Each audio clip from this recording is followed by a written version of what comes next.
It's been interesting because growing up in Colorado Springs, Colorado, I never thought that my religious identity would matter. And I remember very clearly in elementary school when people used to ask me, what's your religion? Like, what do you believe? Who's your God? For a long time, in a long part of my life, I used to say, oh, I'm a mixed person. I believe in everything. Everything and anything, just give it all my way. And they're like, oh yeah, I'm Christian, I'm this, I'm that. I'm like, yeah, I believe in everything. And it was weird because people were like, you can't believe in mine and this and that. And I was like, no, I do. I'm Sikh, and Sikhs believe in everything. And so it was my way of saying that I was Sikh, but not really owning it 100%. And it wasn't until I actually found my best friend in the Sikh community who lives in Alabama that I started to really believe in the power and the essence behind a religious community.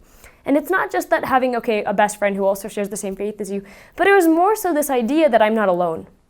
In my in my elementary school where I'm the only visible brown student, or the only visible Sikh, I really found a need to hide myself and to hide my identity and to somehow cover it up so I looked and seemed like everyone else. But having a best friend who maybe was, thousands of miles away from me, but also was sharing that same experience in her Alabama elementary school or whatever, that was really helpful for me because then I got to share my struggles with her. I got to share what people were saying. I got to kind of understand and walk through this journey of what is Sikhism and what is my role in this Sikh community, which was a beautiful thing.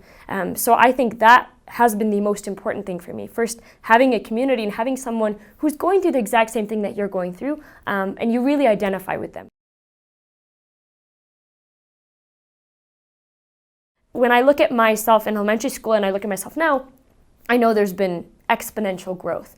And in some way, I'm a little bit ashamed of my elementary school self, but then I understand because it's scary. It's hard to be in that part of your life, in any part of community. I mean, whatever community you are coming from and you think that you are maybe the one outcast or the one person that doesn't fit in. It's very natural and normal. It's part of human. It's just part of who we are as humans to hide that and to push it aside and to make it seem less noticeable.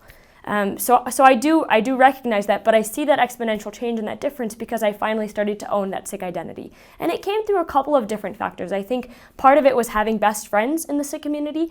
Part of it was speaking to my parents and being able to understand what exactly it means to be a Sikh, how exactly I am different from others and whether or not that is exactly who I am. And then also having enough knowledge in my own system and base to think, what do I believe? Why do I believe it? What value does it bring to my personal life? And how can I give that to other people in a way that's not forcing them? You have to listen to me because I'm a Sikh and this is what I believe, X, Y, and Z. But hey, this is where I come from. And this is where you come from. And look at this shared humanity that we have between our two faiths, or between my faith and your racial identity, or between my faith and your sexual identity, whatever it might be, that there's so many overlaps in this humanity that we just don't realize. And Sikhism has helped me find that. Where is that common humanity amongst all living beings? And how can I really hone in on that so that someone can see me deeper than just this? This crazy, weird thing we call life has a weird way of making it seem like the older you get, the more you figure things out. But I think it's actually the opposite. I think the older you get, the more you get confused.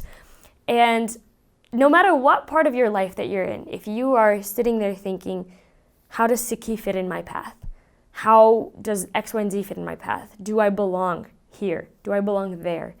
Whatever deep questions you're kind of contemplating, I have the same ones.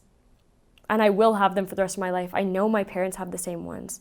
I know every single person in my life has the same ones because that's what it means to be a human. But I will say this, have solace in that. Understand that every single person for the rest of their lives is just trying to figure it out too. We all are trying to understand what is this purpose of life? What is our main goal? Where do we actually belong? All of us are trying to play this mental game with ourselves and really think we know, but sometimes we'll get confused. And that's okay. There's beauty in that. There's beauty in knowing that all of us are trying to figure it out together. But then second, I can't really stress how important Sangat is. Really strong Sangat. I know for a fact that if I didn't have the people I have in my life, I would not be who I am. I think there's a proverb that is the most important proverb in my life, that I am who I am because of who we all are. And I say that to my family, to my friends, to the people who have given me advice so effortlessly whenever I've needed anything. we all are who we are because of the people we keep around us. So if you're confused, if you're lost, reach out to those who know you best. Reach out to those people who see things about you that you don't necessarily see in yourself.